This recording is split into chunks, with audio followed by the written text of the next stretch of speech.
Hola, ¿qué tal? Bienvenidos al canal. Vamos a platicar esta ocasión sobre la destilación. Es muy importante la destilación porque hace uso de una propiedad que ya revisamos en el video anterior. Esa propiedad se denomina presión de vapor. Pues bueno, la destilación como tal es una operación unitaria. Muy claro, operación unitaria, no proceso unitario. No olvides que procesos unitarios son aquellos procesos, valga la redundancia, donde hay transformación química, hay una reacción química, ¿sí? En cambio, una operación unitaria no hay una transformación química, no hay una reacción, lo único que ocurre es un cambio de fase, de líquido a vapor, ojo, no a gas, a vapor. Pues bueno, la destilación también se va a aplicar únicamente en aquellas condiciones donde tengamos una mezcla generalmente homogénea, ¿de acuerdo? Y por mezcla homogénea entendemos aquella mezcla cuyos componentes no los podemos observar fácilmente. Para que entres en ambiente, por ejemplo, la mezcla etanol-agua, ¿no? Tú mezclas etanol con agua y no observas o no puedes distinguir fácilmente el etanol del agua, ¿no? Eso es una mezcla homogénea. Ahora, la destilación también aplica únicamente en aquellos casos donde la diferencia de temperaturas de ebullición, que aquí yo te muestro varios sistemas, todos son a presión atmosférica, ¿sí? Atmosférica a nivel de mar, es decir, 101.325 kilopascales. Entonces, ¿sí? ¿Qué notamos? La diferencia benceno-tolueno, la diferencia mínima es 30 grados, ¿verdad? Diferencia de temperaturas, esta diferencia aproximadamente es de 20 grados. Esta temperatura, su diferencia como mínimo son 10 grados, ¿sí? Como mínimo 10 grados. Esta tiene como mínimo 10 grados. Esta sí es algo considerable, 25 como 60 grados más o menos. Esta también es algo considerable, casi 60 grados. Y esta como unos 40 grados. No estoy metiendo números exactos. Y aquí la diferencia es de 98 grados. Es decir, entre la sustancia que tenga la temperatura de ebullición más baja con respecto a la temperatura más alta, debe haber una diferencia importante. Generalmente se dice que esta debe ser como mínimo 20 grados, ¿sí? Como mínimo. Aquellos sistemas cuya diferencia de temperaturas, por ejemplo, cloroformo acetona, cloroformo etanol, que son como 10 grados la diferencia, se destilan, claro que sí, pero vamos a ver más adelante que hay algunas características principales que las pueden hacer atractivas, pero realmente esos forman azeótropos, ¿eh? Al rato vamos a ver qué es un azeótropo. Por el momento entonces la destilación va orientada a una separación de componentes aprovechando su presión de vapor, ¿sí? Es decir, la presión o la temperatura también de ebullición que van a tener va a ser diferente y apoyándonos de esas diferencias de temperaturas es que vamos a seleccionar a la destilación como la principal operación unitaria a utilizar en la separación de sustancias, ¿de acuerdo? Hay otras operaciones, por ejemplo la absorción, la extracción líquido-líquido, pero la destilación precisamente nos va a permitir separar porque hay una importante, pues sí, diferencia de temperaturas de ebullición. La extracción líquido-líquido, cuando esas diferencias son muy pequeñas y no puede aplicar la destilación, pues entra la extracción líquido-líquido. Y la absorción, pues hablamos de sistemas gas con líquido, no lo olvides. Aquí solamente es líquido-vapor. Por último, la destilación tiene mucho costo, el costo muy elevado. Es por esa razón que generalmente se evita utilizarla porque también utiliza mucha energía, calor. Esa es una operación que necesita mucha energía y por lo tanto el costo es elevado. ¿De acuerdo? Bueno, pues hay varios tipos de destilación, principalmente la destilación batch o destilación por lote se le puede conocer. Este tipo de destilación se lleva a cabo cuando nosotros tenemos ahí un pequeño changarrito, ¿no? Un pequeño negocio en donde queremos quizás producir mezcal, ¿no? Ahí en Oaxaca queremos producir el mezcal a partir del maguey, del agave. Y entonces, ¿qué es lo que se hace? Se hace un tratamiento, por supuesto, se obtiene un fermentado, que es una mezcla agua con levaduras y el alcohol que se ha producido en la fermentación.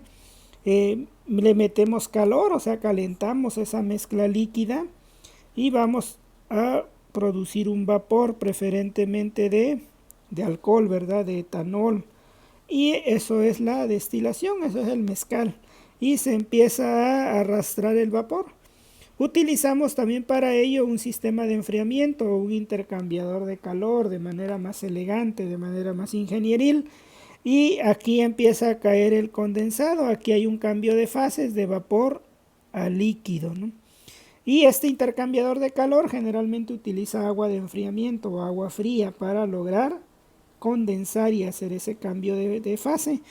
La mezcla que obtenemos es una mezcla etanol-agua o lo que conocemos ya como mezcal, ¿verdad? Esta es la destilación batch para productos químicos como tal o para sustancias de interés como el mezcal. Pero en ocasiones estamos interesados en un aceite esencial o estamos interesados en un componente orgánico. Entonces hay una destilación que también es batch, que se llama destilación por arrastre de vapor. ¿En qué consiste?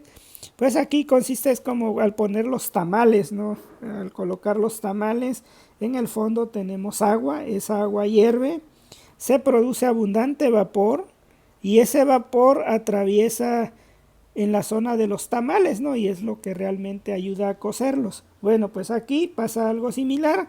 En el fondo tenemos agua líquida, generamos abundante vapor, porque estamos metiendo calor, leña, gas, algo que tengamos ahí quemando para producir esa cantidad de calor y hervir. Lo que sucede es que aquí tenemos diferentes componentes, por ejemplo, cáscara de naranja ya seca, molida, la podemos colocar aquí. Entonces el vapor va a pasar a través de esta cama de material, va a arrastrar los componentes orgánicos volátiles y aquí los vamos a condensar. Pero como manejamos agua, por eso se llama arrastre de vapor y es arrastre de vapor de agua, ¿sí? Entonces, ¿qué es lo que vamos a obtener? Pues gotas de agua, valga la redundancia, y gotas del componente orgánico. ¿Qué se va a formar aquí?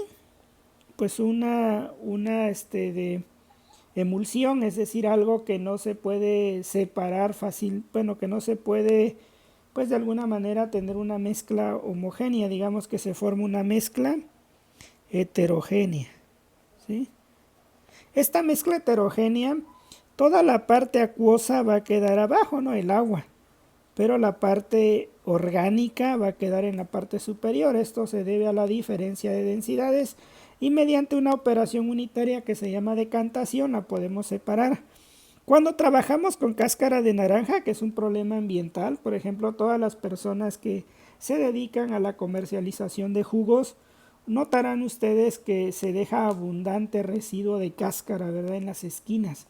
Y ahí pasa el camión de la basura y se lleva un costal, 2 costales de cáscara. Si le hacemos un tratamiento a esa cáscara, la deshidratamos un poco, le podemos dar un valor agregado. Después la hacemos pequeños fragmentos, la colocamos como en una tamalera, generamos vapor y vamos a generar aceites esenciales. Estos aceites esenciales lo podemos utilizar como aromatizante de la casa, ¿no? O aromatizante en el coche, que es el famoso producto Glade, ¿sí? Y ya tenemos nuestro propio aromatizante. O si en lugar de cáscara de naranja colocamos rosas, vamos a obtener un extracto pues agradable, ¿no? Como perfume. Y bueno, la idea es la misma, vamos a enfriar esos vapores, vamos a cambiar su estado de vapor a líquido, ¿sí? Y en este caso recuperamos una molécula muy valiosa que se llama limoneno, ¿de acuerdo? Pues bueno, esto es la destilación batch. Recuerden, para pequeñas cantidades que vamos a producir o lotes, digamos. Y vamos a producir todo el año, sí, pero no de manera continua. Son procesos semicontinuos por lotes o batch.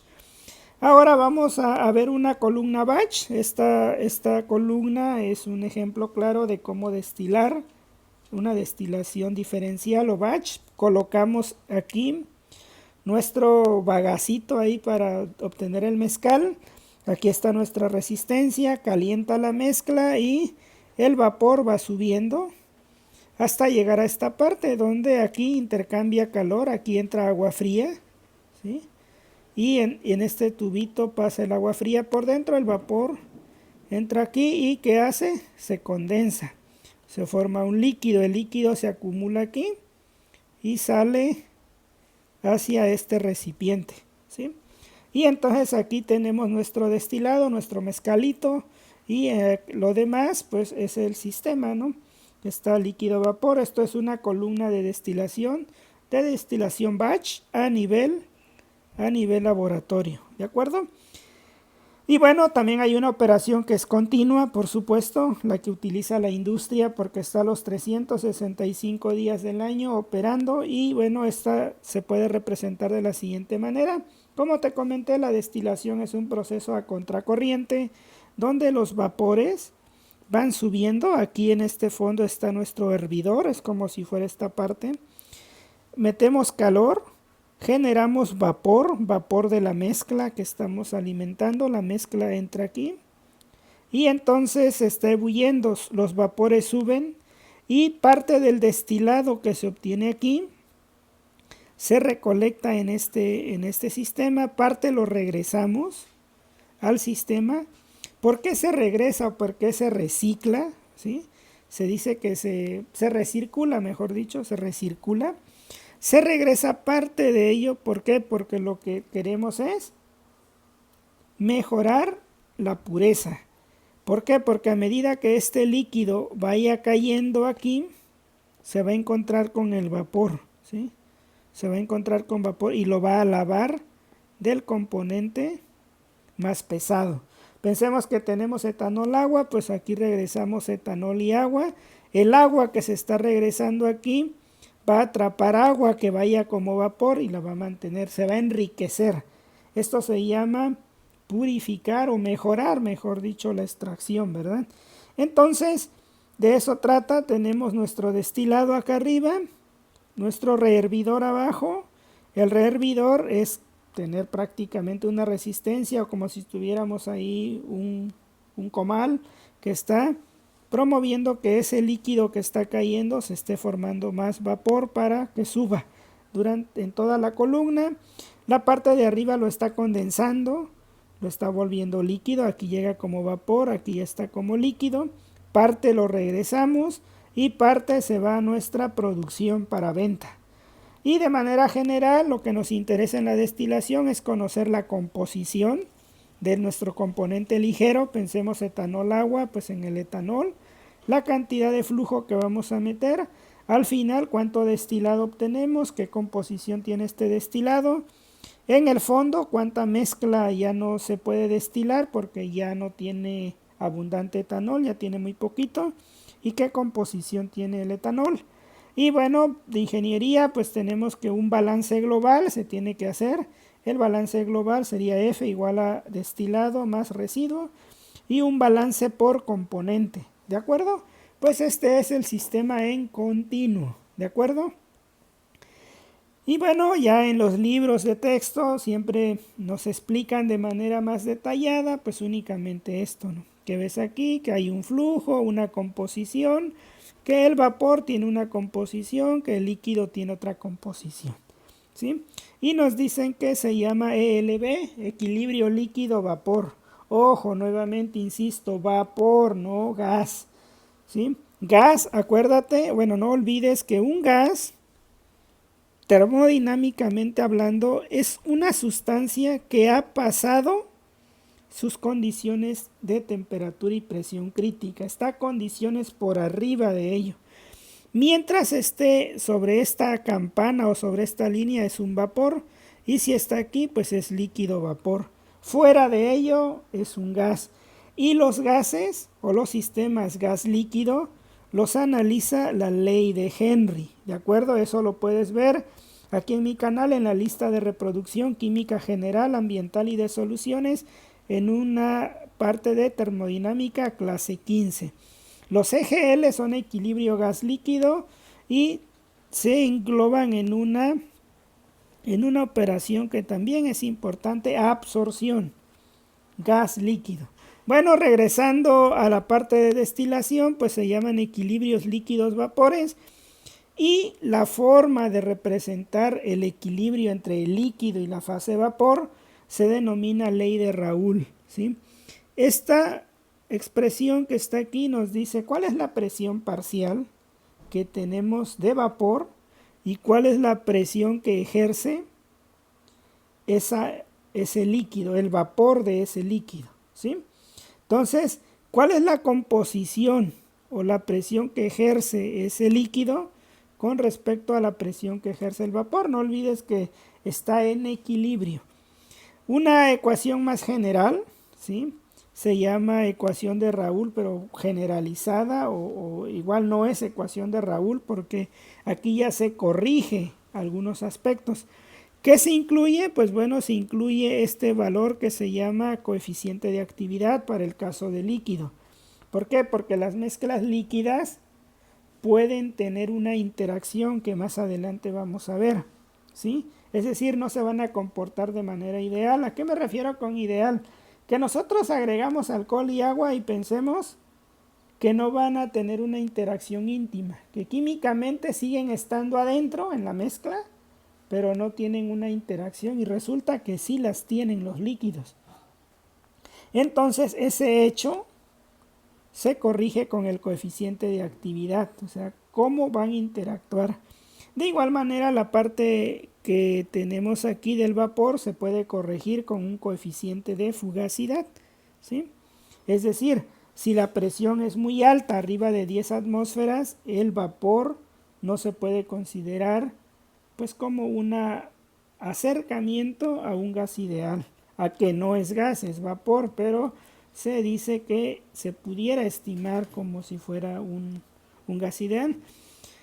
El coeficiente de fugacidad corrige la no idealidad del vapor, el coeficiente de actividad corrige la no idealidad de la fase líquida, y para ello existen ecuaciones de estado y modelos de actividad.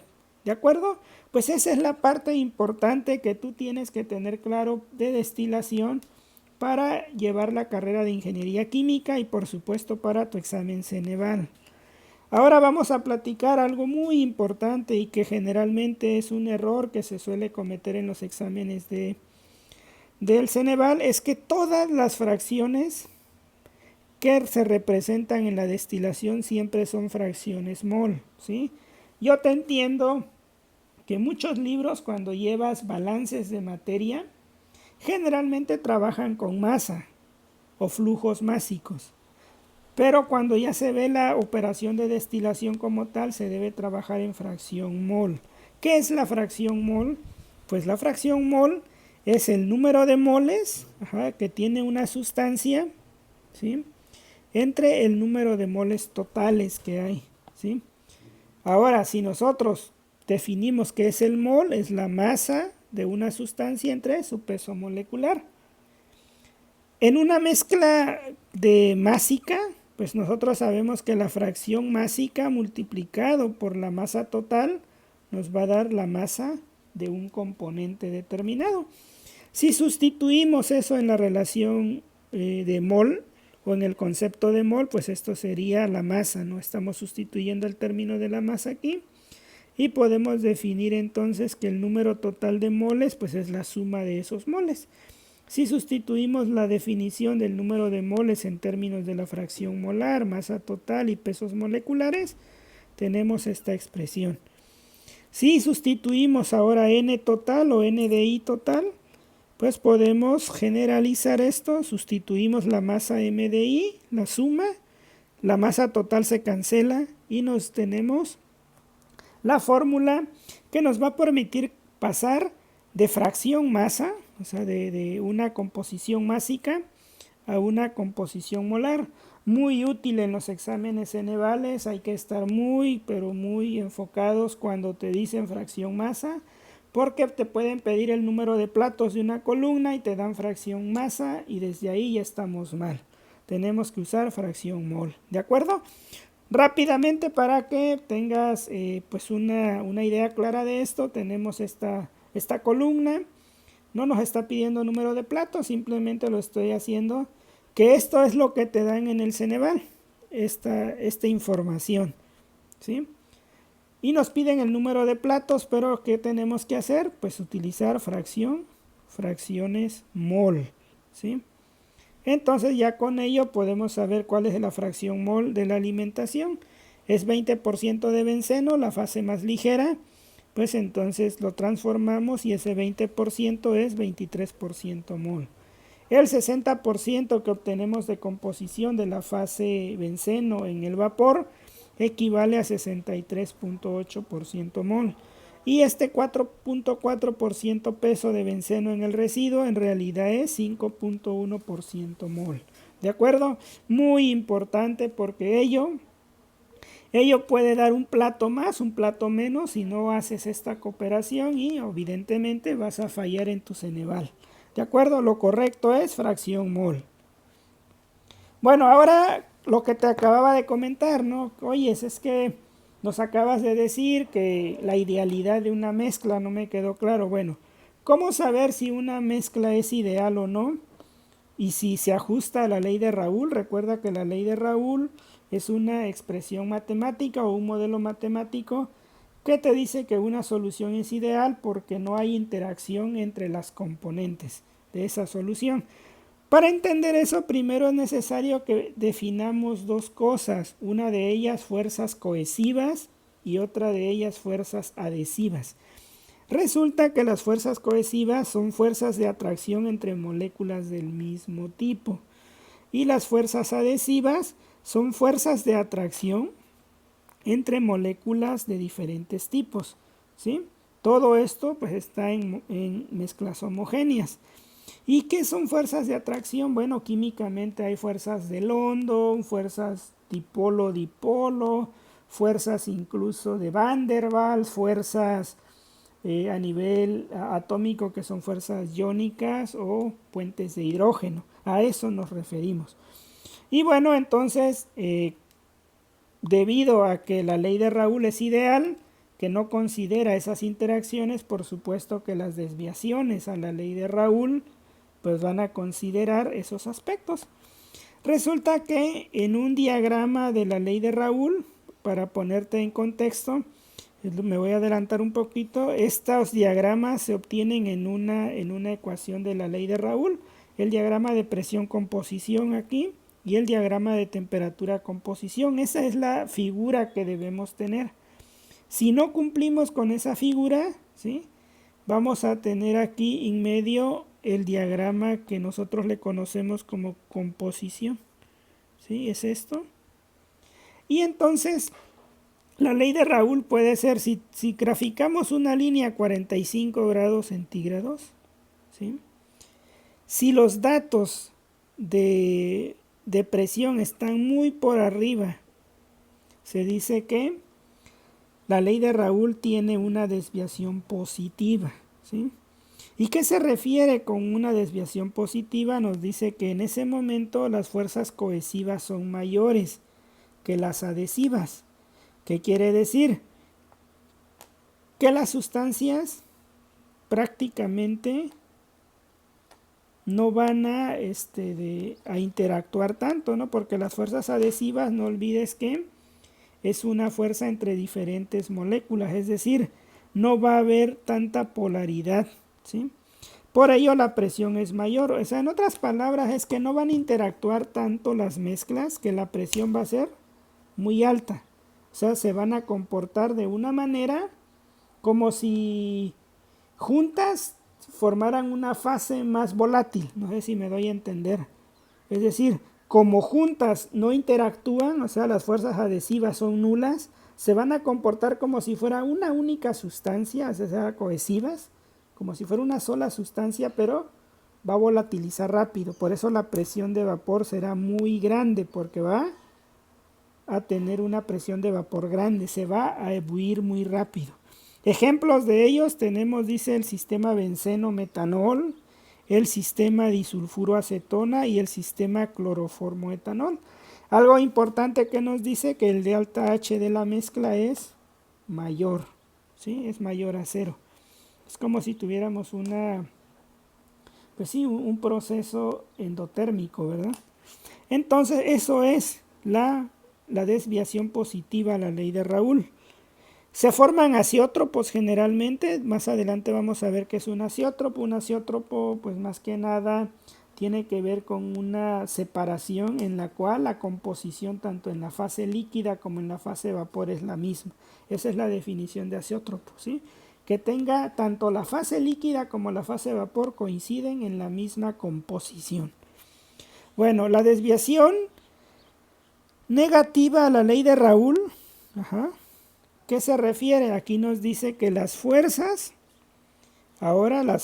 adhesivas son mayores que las fuerzas cohesivas. Acuérdate que las adhesivas ocurren entre componentes o sustancias diferentes. En otras palabras, quiere decir que las sustancias van a interactuar químicamente, hacen una sinergia, ¿sí? Y por lo tanto, esa fuerza o esa interacción provoca que sea más difícil evaporarlas. Por ello la presión de vapor es menor. O sea, aunque le metas temperatura, no forman vapor, porque hagan de cuenta que se estableciera una forma de enlazarse entre ellas que se oponen a vaporizar. Entonces, la desviación negativa a la ley de Raoul es porque las moléculas interactúan de una manera que se oponen a que se volatilice, y por eso la presión parcial del vapor es menor. Y lo vemos aquí, la presión es menor. Esta es la idealidad y la presión resulta menor. Y por lo tanto, si se encuentra por debajo de esta línea, se dice que es una desviación negativa. Si ya miramos la desviación positiva, la presión de vapor es más alta. ¿Por qué? Porque no hay una interacción adhesiva, solamente hay interacciones cohesivas, ¿sí? O sea que algo que los favorece, y por ello hay mayor presión en una mezcla que tiene una desviación positiva con respecto a una negativa.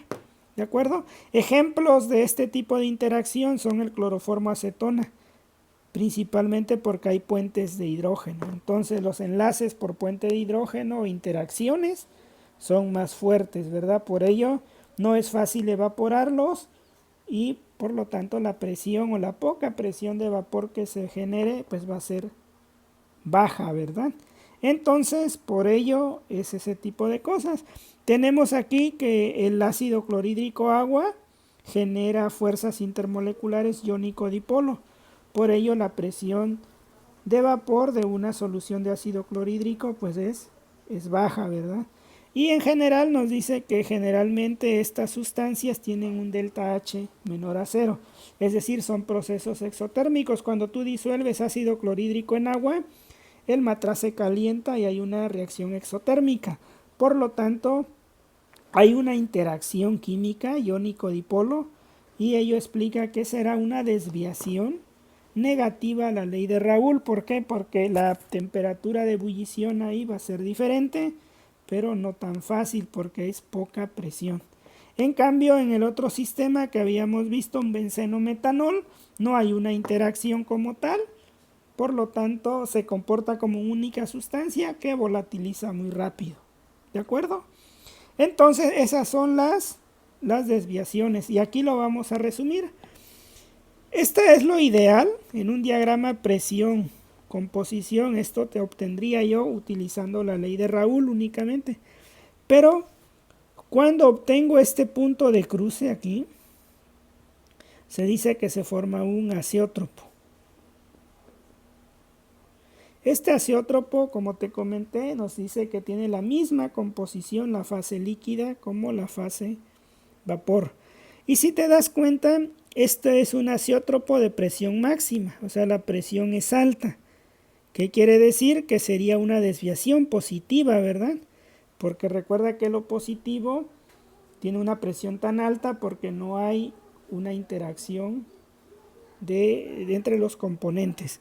Y por lo tanto, si lo vemos en un diagrama temperatura-composición, en un diagrama de ley de Raoult ideal, obtendríamos esta imagen. Pero en un diagrama ya corrigiendo esa desviación, obtendríamos aquí está el azeótropo. Y sería un azeótropo de temperatura mínima. Y lo cual es lógico, ¿no? Si tiene una alta presión de vapor es porque ebulle rápido, por ello ebulle a una temperatura relativamente baja. Caso contrario, desviación negativa a la ley de Raoult. Las moléculas de los componentes van a interactuar, se van a resistir a evaporar, por ello la presión de vapor de la mezcla será baja. Por lo tanto, para hacerla ebullir, pues le tenemos que meter leña, ¿verdad? Vamos a tener que, si la queremos ebullir, solo va a ser a altas temperaturas, ¿de acuerdo? Y bueno, pues con ello ya tenemos claramente que son azeótropos de presión alta, de presión mínima, ¿sí? O azeótropo de temperatura mínima y azeótropo de temperatura máxima, ¿sí? Todos estos equivalen a una desviación negativa a la ley de Raoult. Estas dos gráficas equivalen a una desviación positiva a la ley de Raoult. Y si no encontramos puntos de cruce, pues las soluciones son ideales, ¿de acuerdo? No hay ninguna interacción que modifique eso. Se hagan de cuenta que meto etanol y agua y cada uno hace su trabajo, responde como si estuviera solo, a pesar que es una mezcla. Eso es algo ideal. En todos los demás hay una interacción que dice, es como si se comportara como una única sustancia que hasta volatiliza más rápido. Ah, sí, es desviación positiva. Híjole, se comporta como una sustancia, pero ahora se opone a ebullir. Ah, es desviación negativa. ¿De acuerdo?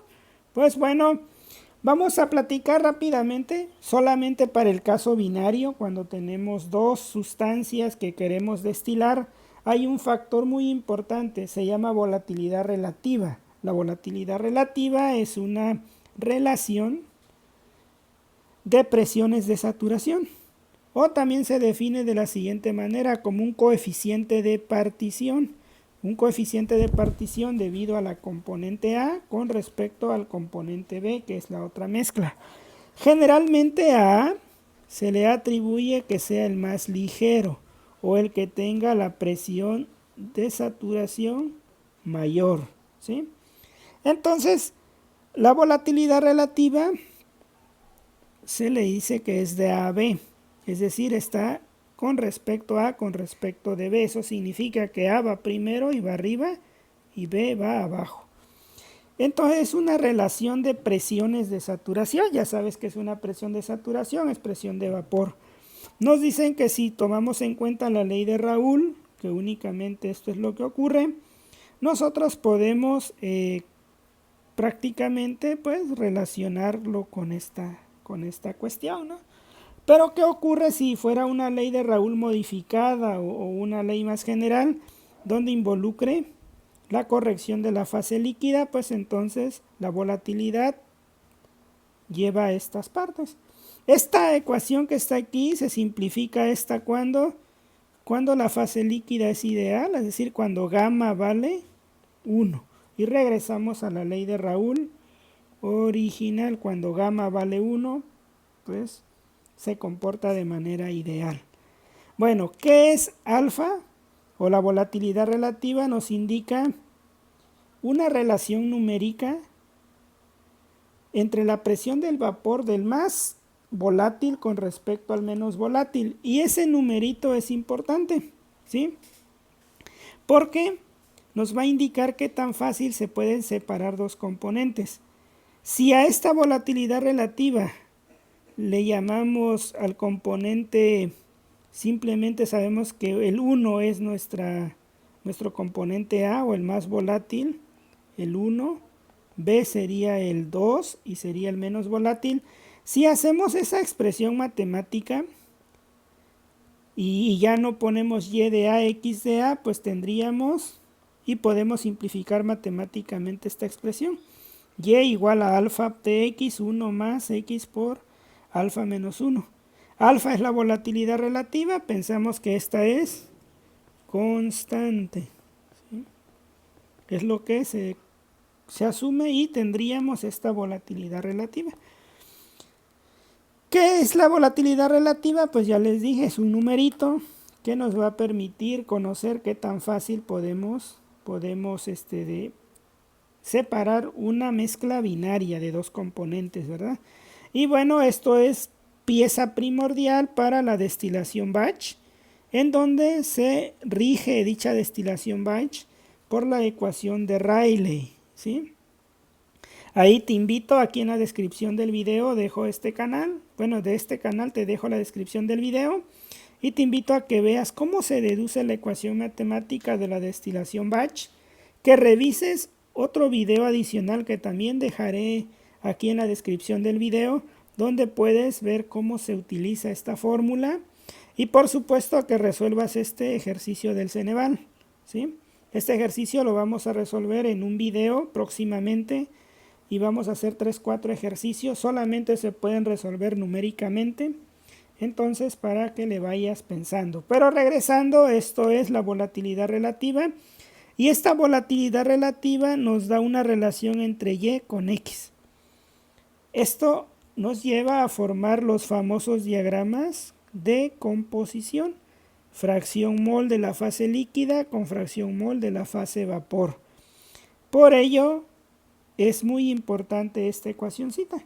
Ahora vamos a notar que si le damos valores a alfa, por ejemplo alfa, un valor de 1, fíjate que obtenemos una línea recta.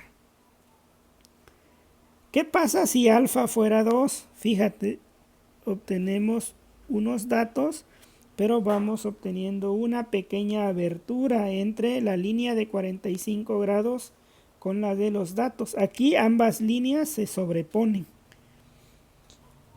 ¿Qué pasa si alfa fuera 4? ¿Ven?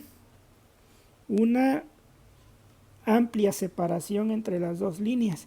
Y si fuera 10, híjoles, mucho más espacio. Bueno, ¿qué es la volatilidad relativa? Pues entre más grande sea la volatilidad relativa o más espacio tengamos entre estos datos, vamos a poder llevar a cabo con más éxito la separación de una mezcla binaria por destilación.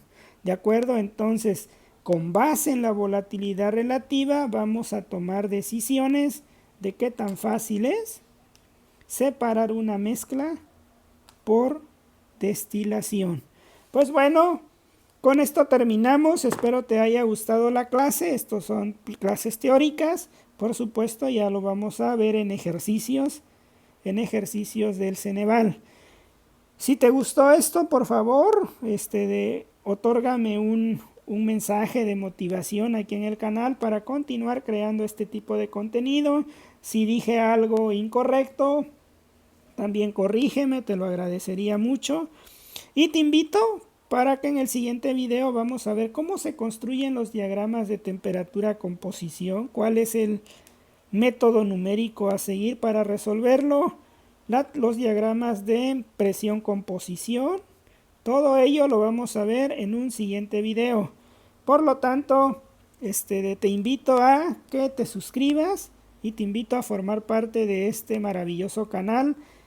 También, si quieres ayudarme en agradecimiento a lo que te estoy apoyando para estudiar de esta manera, te agradecería que reproduzcas los videos porque pues YouTube te solicita horas de reproducción y por supuesto tu suscripción. Bueno, sin más por el momento, nos vemos en un próximo video. Saludos.